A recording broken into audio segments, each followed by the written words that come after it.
요즘 날씨가 굉장히 뭐 혹독하게 추운데 그 날씨 때문에도 혈압 있는 분들이 굉장히 조심하셔야 되잖아요. 근데 요즘 뉴스를 보면 또 혈압 오를 일이 굉장히 많죠. 특히나 요번에는 FTA 또 날치기 하는 그 가관인 장면들 보고 이 추운 날 길거리에 나서서 지금 촛불 들고 우리 국민들이 이러고 있습니다. 그래서 혈압 있는 우리 국민들이 정말 너무 조심하셔야 될 것 같고요. 저도 제가 사실 사춘기 이후에 내복을 잘 입지 않았습니다. 날씨가 아무리 추워도.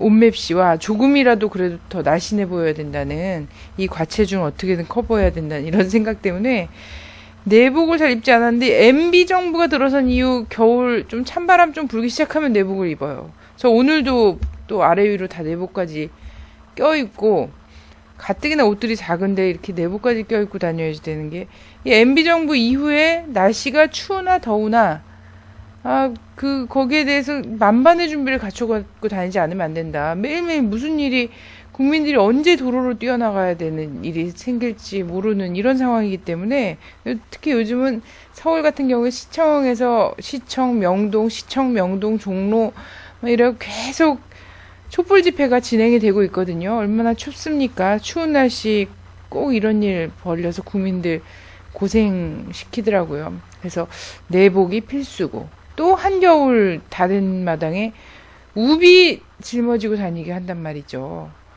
그래서 그 엄동설한의 날씨에 물대포 국민들한테 쏴대고 이러고 있습니다. 여러분들 하여튼 정말 어려운 시기에 어려운 나라를 만났어요. 그래서 우리가 건강할 수밖에 없습니다. 건강 특별히 조심하시고 내복 꼭꼭 챙겨 입으시고 한겨울이지만 우비도 백 한 켠에 꼭 고이 접어서 짊어지고 다녀야지 될 것 같습니다. 채널 6기로 시작하도록 하겠습니다.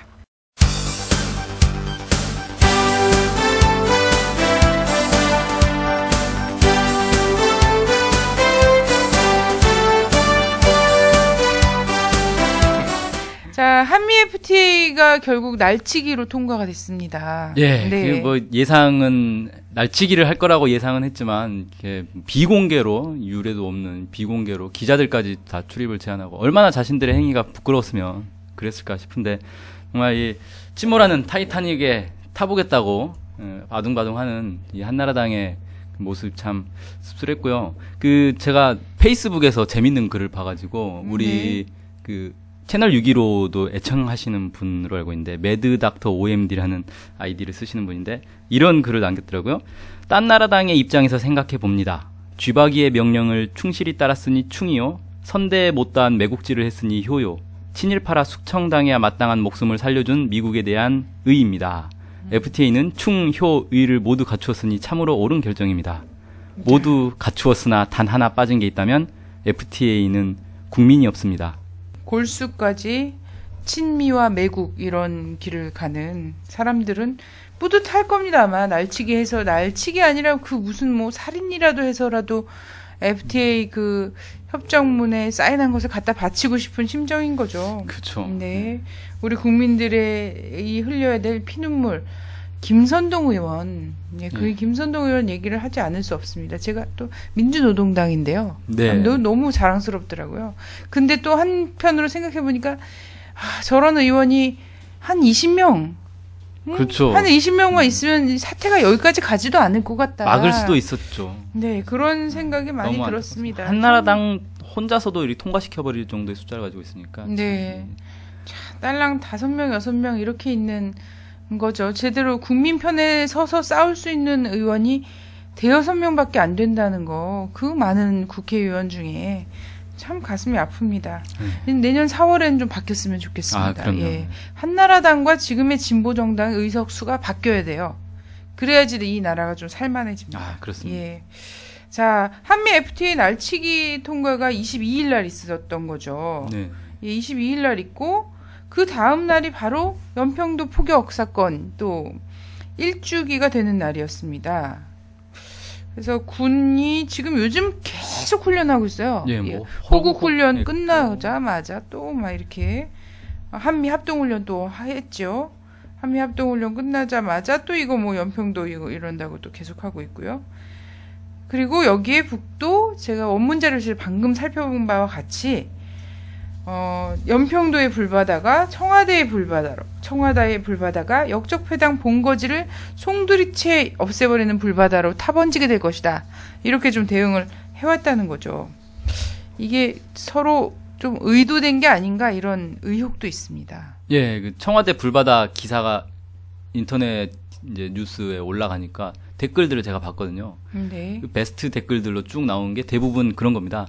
이거 의도된 거다. 그러니까 뭐냐면은 한미 FTA를 날치기 통과시켜 놓고 국민들의 이제 분노가 쭉 끌어오르니까 이걸 희석하기 위해서 관심을 딴 데로 돌리는 거죠. 그래서 마치 뭐 청와대에 진짜 뭐 폭탄이라도 떨어진 것처럼 호들갑을 떨면서 언론에 막 이제 나오고 그러면서 이제 국민들이 딱 볼 때는 야, 또 북풍이냐 뭐 이런 이제 반응들이 왔었는데 사실 날짜가 참 절묘해요. 23일에 일주기를 예정하고 있었고 그래서 뭐 대규모 훈련을 이미 예정돼 있던 겁니다. 근데 그 훈련을 하루 앞두고 날치기를 딱 시켜놓고 훈련을 하면 당연히 지금까지 군사분계선 근처에서 했던 군사훈련에 대해서는 모든 그 훈련에 대해서 북에서 강한 어조로 비판을 해왔었거든요. 그러니까 당연히 그런 비판이 나오는 건 예상을 할 수 있는 겁니다. 그러니까 그렇게 북의 반응을 유도해놓고 언론에 대대적으로 이 보도를 해가지고 마치 느닷없이 갑자기 북에서 뭐 협박을 하는 것처럼 그렇게 보도를 해서 국민들의 관심을 그쪽으로 돌리려는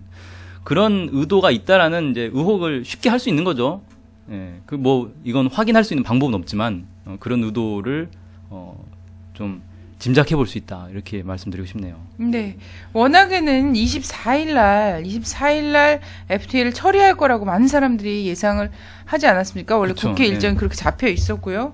근데 한번 보세요. 23일 날 연평도 갖고서는 막 현빈도 끌어다 앉혀놓고 뭐 화려하게 그 관제 데모들을 막 합니다. 관제 행사들을 막 하죠. 특별하게 막 이랬던 건 옹진반도 그쪽 옹진군에서는 연평도 이 행사를 했어요. 희망글로 할머니 할아버지들 희망글로 신청해서 그 관에서 일하고 있잖아요. 이렇게 하루 일하시고 일당 받으시고 이러는데 이 할머니 할아버지들 전부 다 연평도 그 행사한테 갔다.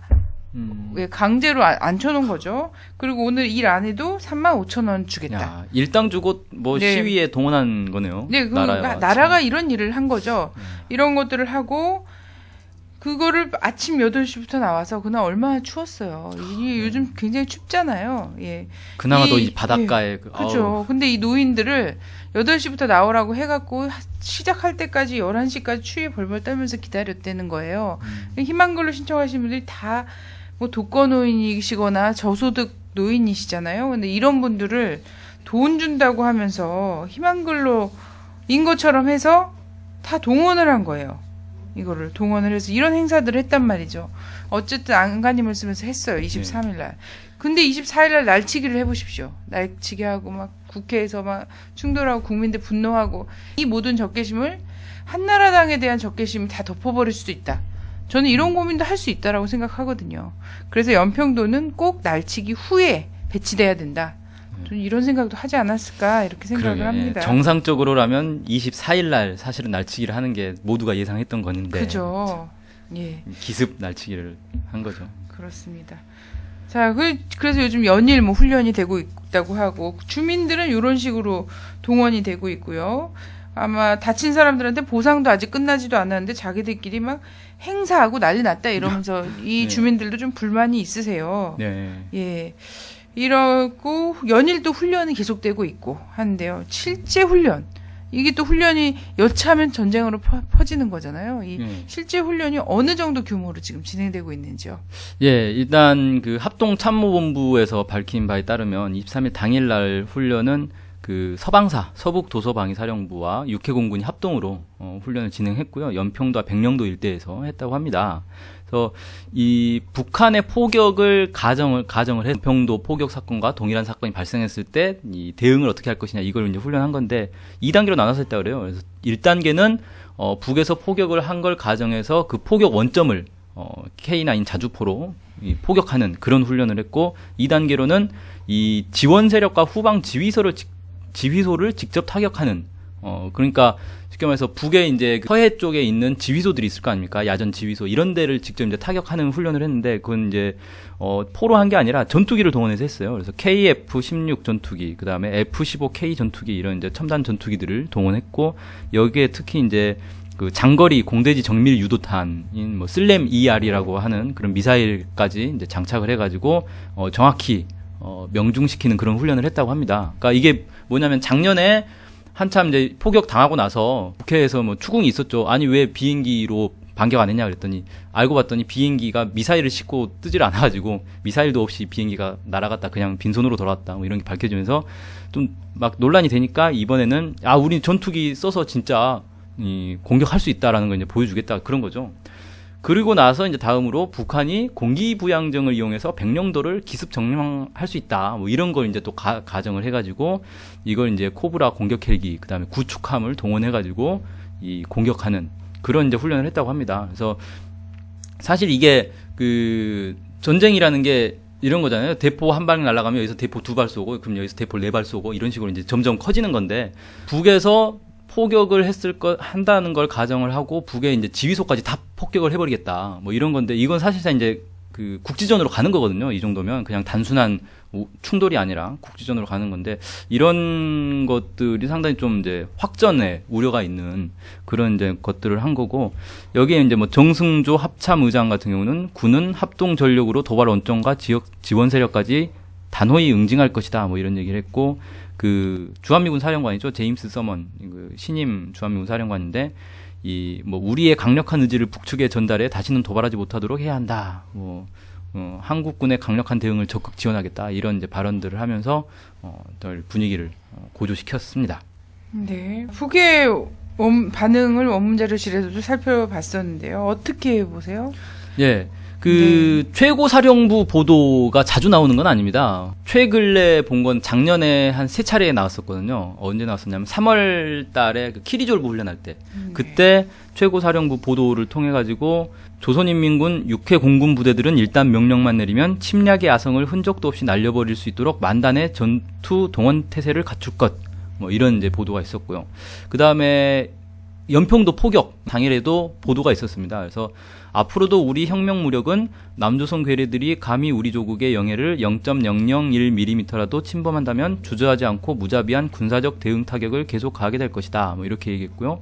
그다음에 12월 달에 그 연평도 이제 포격 당한 거에 대한 뭐 서력전 뭐 그런 걸 했었잖아요. 거기에 대해서 또 최고사령부 보도가 나왔습니다. 그때는 너네 뭐 훈련하는 걸 봤더니 뭐 되게 유치하게 하더라. 그래서 아예 신경도 안 썼다. 우리는 뭐 이런 식의 이제 그 반응이 나왔었는데 어쨌든 그 최고사령부 보도의 논리들을 보면은 항상 그렇습니다.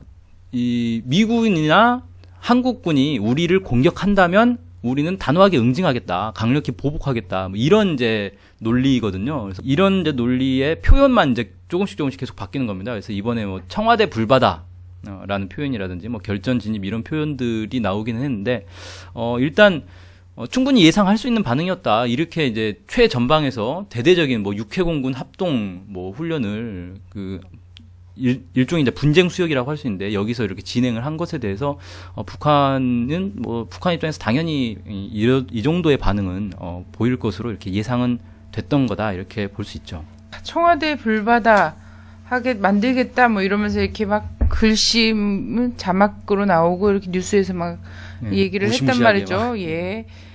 근데 우리 국민들이 청와대가 불바다 되는 것에 대해서 별반 놀래거나 두려워하거나 분노하지 않는다는 거예요. 뉴스 댓글 보니까 오히려 뭐 이왕이면 빨리 해주세요. 뭐 이런 근데 그래서 뭐 그건 저희 얘기가 아니고요. 저희 얘기가 아니라 국민들 정서가 그렇다라는 댓글에 겁니다. 그런 댓글이 나오더라고요. 그러면서 이것을 전혀 협박으로 느끼지 않는다. 나에 대한 협박으로 느끼지 않는다는 것에 대해서 저는 정부가 심각하게 고민해봐야 된다. 자신을 돌아봐야죠. 이거. 그런 국민들에 대해서 원망할 게 아니라 심각하게 고민해봐야 된다. 이런 상황이니까 북풍이 먹힐 리가 없다. 이런 거고요. 예. 자, 한미 FTA 날치기 사건을 뭐 좀 희석하기 위해서인지 뭔지 모르겠지만 날치기가 뭐 뉴스에 뜨고 뭐 막 이러면서 바로 하루 자, 만에 북의 뭐 공격에 대해선 뭐 전에는 이런 단계로 대응을 했었지만 이제는 뭐 K9으로 뭐 할 거다. 막 이런 식으로 네. 바로바로 이제 그런 거 관련해서가 쭉 나오더라는 거죠. 포털 뉴스나 네. 이런 데서도 보면. 그래서 이런 훈련, 그 군사훈련이라든지 이런 분위기 자체도 사실 요 전국에서 좀 이용을 하고 싶었을 법한 거다. 얘네들이 원래 특징이잖아요. 버릇이죠, 버릇. 예. 의도된 훈련 아니냐?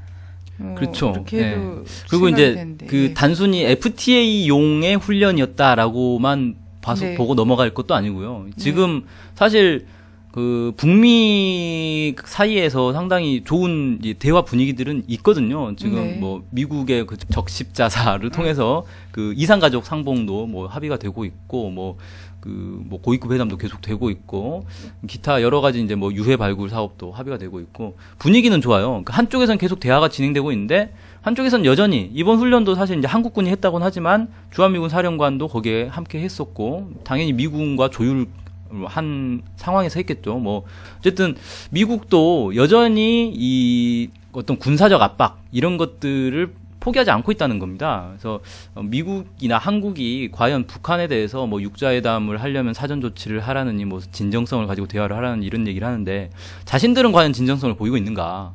한쪽에서는 대화를 하면서 한쪽에서는 이렇게 칼을 갈면서 뭐 칼을 휘두르고 있는 이런 상황은 여전히 미국이나 한국 측도 뭐 진정성이 없다라고 볼 수밖에 없는 그런 상황이다. 뭐 이렇게 좀 봐야 될 것 같고요. 북한의 반응도 이게 이전에도 뭐 비슷한 표현들이 있었으니까 뭐 상투적이다 이렇게 넘어갈 건 아닙니다. 이게 저는 이렇게 생각하거든요. 북한은 지금 계속 시간을 보고 있는 거다. 경고를 계속 하고 있는데 경고만 계속 하고 있는데 경고가 쌓이면 이게 명분이 된다는 거예요. 그러면 우리는 이렇게까지 경고를 했는데도 너네가 계속 우리를 도발하니까 우리가 반격하겠다 이렇게 나올 수 있는 거라는 거고 사실 그 작년 연평도 사건도 마찬가지였습니다. 그러니까 연평도에서 포사격 훈련하는데 북에서 계속 경고를 내렸어요. 너네 훈련하지 말아라. 우리 이번에 가만두지 않겠다. 계속 이렇게 경고를 했는데 그걸 무시하고 주민 대피도 안 시켜놓고 그냥 훈련을 하다가 맞아버린 거죠. 그래서 단순히 북한의 경고를 그냥 또 뭐 똑같은 경고다 이렇게 넘어가서는 절대 안 될 것이다. 뭐 이렇게 좀 얘기를 하고 싶네요. 최근에 이제 뭐 한미 관계가 원래도 그랬습니다만 그 국지전과 같은 경우에도 미국이 자동으로 개입하고 이렇게 하겠다 이런 얘기들을 하고 있잖아요. 예, 워낙에도 그렇습니다. 워낙에도 그랬고 워낙에도 미국에 보고하고 미국의 허락을 받고 한국 군대가 움직이고 거기에 되어 있는 뭐 이런 대로 좀 진행이 됐었는데 최근 같은 경우에는 좀 더 이 얘기들을 많이 하잖아요. 구체적으로 한미 공동 국지 도발 대비 계획. 그래서 1차 대응을 한국군이 좀 하고 하면 미국군이 2차 대응을 든든히 맞겠다. 뭐 이런 얘기들을 하면서 사실상 지금 서북도서나 이런 데서 진행되고 있는 군사훈련 자체가 이 한미가 최근에 공동으로 국지 도발 대비 계획 뭐 이런 것들을 막 한다라고 나온 뉴스와 일맥상통해서 그 훈련들을 지금 구체적으로 진행하고 있는 것이 아닌가 하는 거죠. 그리고 그 특징을 보면 이제 미국은 뒤에서 우리가 지켜줄 테니 너네는 마음 놓고 싸워라. 뭐 이런 식으로 해서 사실 한국군을 앞에 내세워서 그 싸움을 부추기는 그런 모습을 또 띠고 있어요. 참 아주 얄미운 행동이죠, 그게. 근데 좀 잘 봐야 되는 게 있습니다. 지난번에도 그 한미 관계에서 이렇게 하는 한미 관계에서 자유무역 협정이 정말 자유무역 협정인가를 보면 전혀 부자유한 거라는 거죠. 미국 자본의 자유를 이야기하지 한국의 농업인, 어업인, 상공인의 자유는 전혀 없다라는 거예요. 자유와 그렇죠. 권리와 이런 것들은 전혀 없는 건데 그래서 한미 관계에서 통용되는 어휘는 늘 의심해봐야 된다. 뒤집어 읽기를 해봐라. 라고 말씀을 드린 적이 있지 않습니까? 한미 공동 국지 도발 대비 계획. 이 경우에도 국지적인 도발을 어떻게 효과적으로 확전이 되지 않도록 이렇게 할 것인가라는 것이 아니라 국지전을 어떻게 하면 만들어 볼 것이냐. 만들어 볼 것인가. 그리고 만들어서 여차하면 전면전으로도 확대할 것인가. 이런 고민 속에서 지금 훈련이라든지 이런 것들이 진행되고 있다라는 것, 이런 것들을 좀 잘 봐야 할 것 같습니다. 네. 자, 1년 전 연평도 포격 사건의 현장으로 한번 이 기억을 되돌려보죠. 당시 사건의 원인에 대해서 여러 의견이 분분했어요. 근데 이 원인에 대해서 심사숙고하길 원치 않습니다. 한국 정부는. 알면 알수록 불리하다고 생각하는. 그래서 거죠. 이 원인과 관련한 얘기보다는 폭탄이 떨어졌어. 거기서 사람이 죽었어. 민간인도 희생됐어. 이것과 관련된 그 어떤 고 단면만을 기억하길 바라죠. 이명박 대통령이 서북도서 방위사령부 방문해서 북이 공식적으로 아직도 사과하지 않고 있다라고 얘기했는데, 사건은 그때 왜 일어났었는지 다시 한번 떠올려 봐야 될 것 같아요. 예. 그 신문이나 이런 거 쭉 보니까 흥미로운 그 보도를 하나 봤는데, 그 국방부 관계자가 민주당 의원들한테 이제 비공개 그 보고를 한 게 있다는 거예요. 비공개 보고에서 내용이 뭐냐면은, 그날 우리가 훈련을 한 거 맞다. 북한에서 그때 주장한 건 남쪽이 훈련을 하면서 우리 영해에 포를 쐈기 때문에 우리도 대응한 것이다. 이렇게 이제 얘기를 했고, 남쪽에서는 아니다. 우리는 훈련은 했지만 북한 수역에 쏘지는 않았다. 이렇게 이제 주장을 했는데, 그 비공개 보고 내용을 보면은 우리가 그때 훈련한 건 맞는데 그 중에 일부가 북한 해역에 떨어졌을 수도 있다라고 얘기를 했다는 거예요. 그러면 이거는 실제로 떨어졌을 가능성이 상당히 높다. 이렇게 볼 수가 있겠고, 또 이 서해 5도라는 지역이 되게 특이한 게, 이 위쪽으로 이제 NLL, 북방 한계선이 딱 그어져 있는데, 이 북방 한계선은 미군이 일방적으로 그어놓은 선이지, 이게 뭐 남북 간에 합의를 해서 그은 선이 아니에요. 그러다 보니까 북쪽에서는 서해에 해상 경계선이 없다. 이걸 확정을 짓자라고 주장을 했는데, 정전협정 당시에도 확정이 안 됐고, 그 이후에도 몇 차례 뭐 유엔군과의 뭐 어떤 협상도 있었고 그랬는데, 확정이 결국 안 됐어요. 계속 안 되니까 나중에 가서는 북한이 그럼 국제법에 따라서 그냥 연결을 하자라고 해서 국제법의 해양법, 국제해양법에 따라서 그냥 임의의 선을 그어서 통보를 했어요. 우리는 이걸 인정하겠다라고 했는데, 그게 한참 미치죠. 그 경계선에 따르면 서해 5도는 다 이제 북쪽 영해에 들어가는 거예요. 그래서 서해 5도는 정전협정에서 유엔군 관할이라고 지목이 돼 있기 때문에 북쪽 해역에 있지만 유엔군 관할이면 배가 또 다녀야 될 거 아닙니까? 남쪽 배들이 다녀야 되니까 통항 질서라는 걸 또 발표를 했어요. 그래서 이 선을 따라서만 다녀라, 너네는. 뭐 이렇게 이제 얘기를 했다 보니까 어떤 상황이 됐냐면, 서해 5도에서 포를 쏘면 무조건 북한 해역에 떨어지게 돼 있는 거예요. 왜냐하면 서해 5도 주변 해역은 다 북한 해역이라고 북한은 주장하고 있으니까. 그러니까 북한 입장에서는 서해 5도에서 훈련을 하면 이건 무조건 북한 해역에 떨어지는 거고, 이건 우리가 인정할 수 없다. 이렇게 이제 주장을 하는 거고, 남쪽은 NLL만 안 넘어가면 되는 것 아니냐, 뭐 이런 식으로 이제 주장을 하고 있는 그런 이제 상반된 상황이다. 뭐 그런 상황에서 훈련을 했으니 당연히 시비거리가 되는 거죠. 이제 23일 국회 도서관에서 토론회가 있었습니다. 연평도 포격전의 교훈과 평화협정 실현 과제라는 토론회가 있었는데, 사실 정부에서 이런 걸 해야 됩니다. 교훈을 찾아야 되는데, 자, 여기서 무슨 얘기를 했냐면, 정태욱 인하대 교수가 이런 얘기를 했어요. 연평도 포격 사건은 서해 북방 한계선을 둘러싼 남북의 군사적 대립이 만들어낸 사건이고, 분쟁 수역이라고 할 수 있는 서해상에서 우리 군이 NLL을 관철시키려는 무력 시위에서 비롯된 것이다. 그래서 북측에 일방적으로 책임을 물을 수 없다. 이렇게 얘기를 했다는 거예요. 그 다음에 설사 영해를 바로 침범하는 것이 아니라고 하더라도 북한의 영해에 대한 다툼이 있는 분쟁 수역에서 포사격 훈련을 실시하는 것은 충돌을 유발하는 무력 시위다.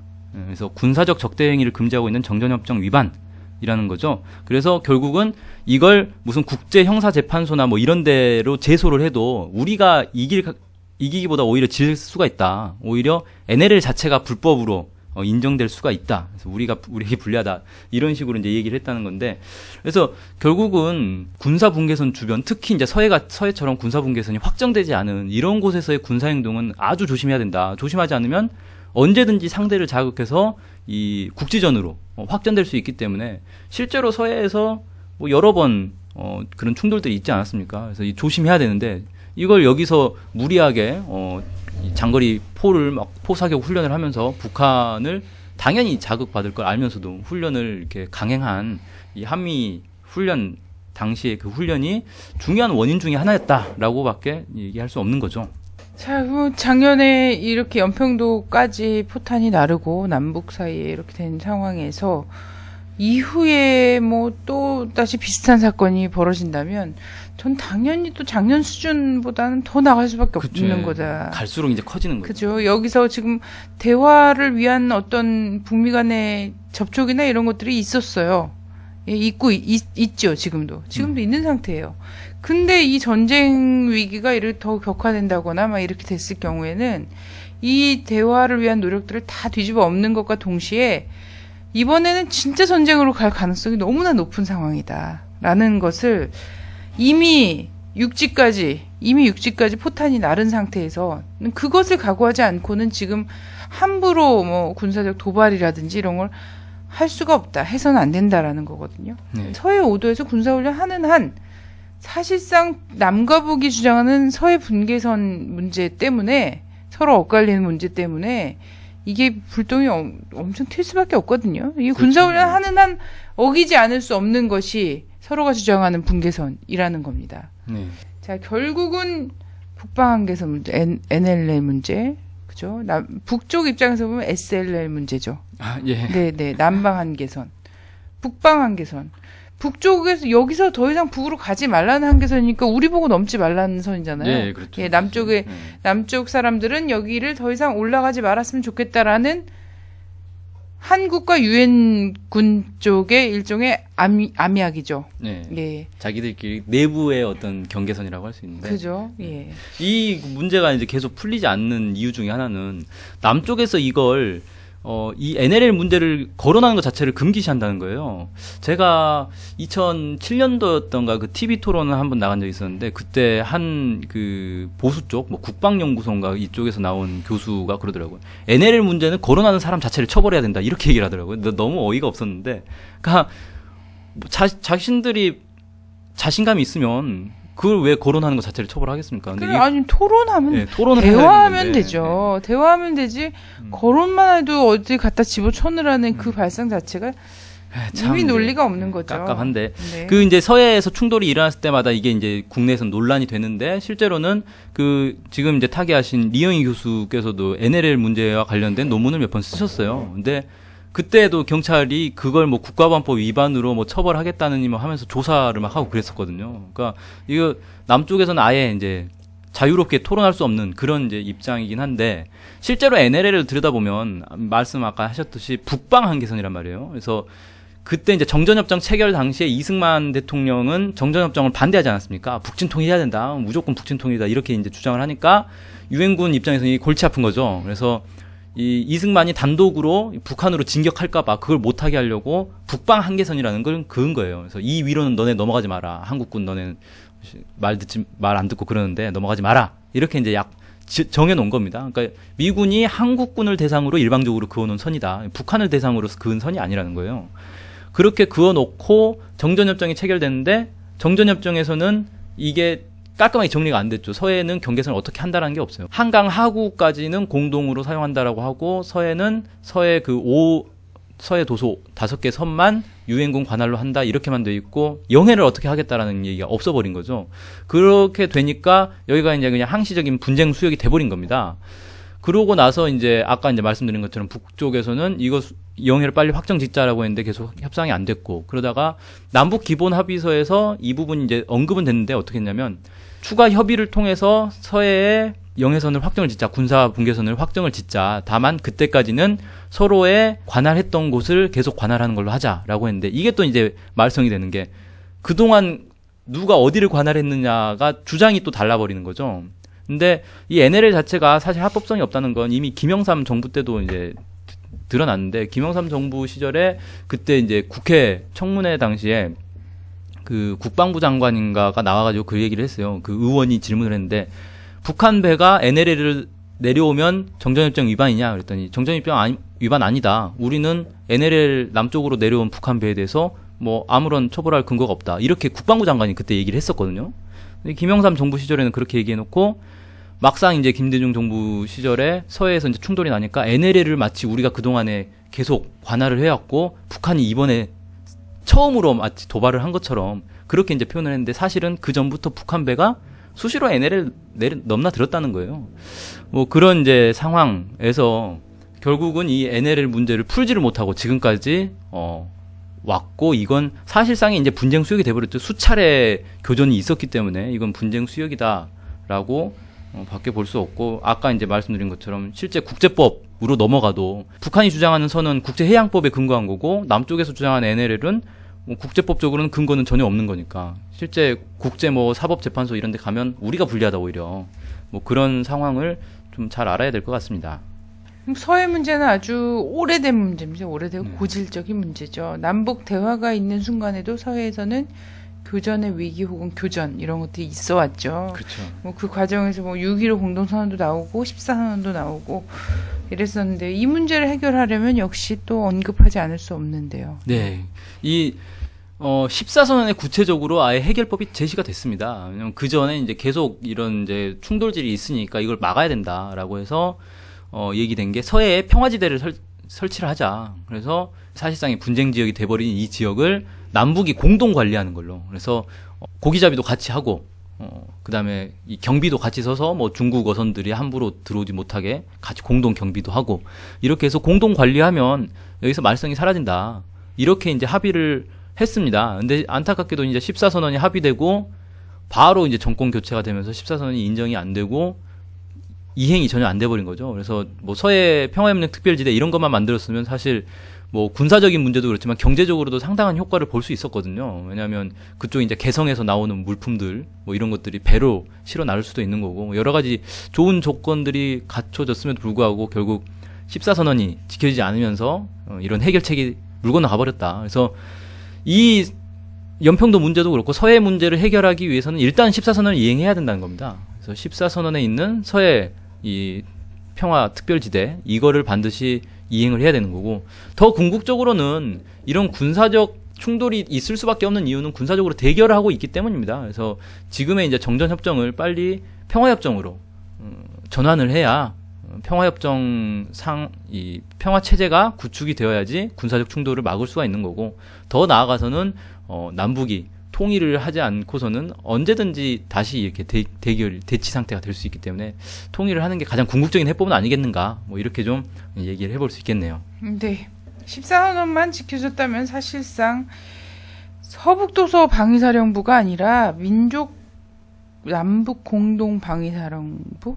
네, 방위군? 네. 뭐 이런 것들이 군대에서 남북이 통합 이런 것들은 어디서부터 진행될 것인가? 저는 서해 해병대에서부터 네. 해군들로부터 여기서부터 공동 그 민족 방위군 이런 것들이 만들어졌을 것 같거든요. 가장 첨예하고 분계선도 명확하지 않고 이랬던 지역에서 가장 선도적인 어떤 군 부대의 뭐 통합 이런 것들이 있을 수 있었을 텐데요.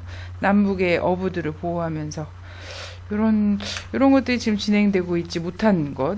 그 현빈이 그래서 군대 가갖고 남북에 정말 이런 꽃미남들이요. 그 풍어가가 울리는 그 어선들을 둘러싸고 정말 그 엄청 아름다운 미소를 지으면서 상상만 해도 막 방위 이렇게 하고 있는 걸 보십시오. 그 함선에 서서 뿌듯하게 이렇게 하면 진짜 또 얼마나 행복할까요? 그 풍경이. 근데 이 현빈이 겨우 끌려가고 지금 서북도서 방위사령부 이명박 대통령이 연설 듣는데 거기 끌려 나와 있으니까요. 참 안타깝습니다. 네, 민족 공동 방위사령부 뭐 이런 거 얼마나 멋있었을까 싶습니다.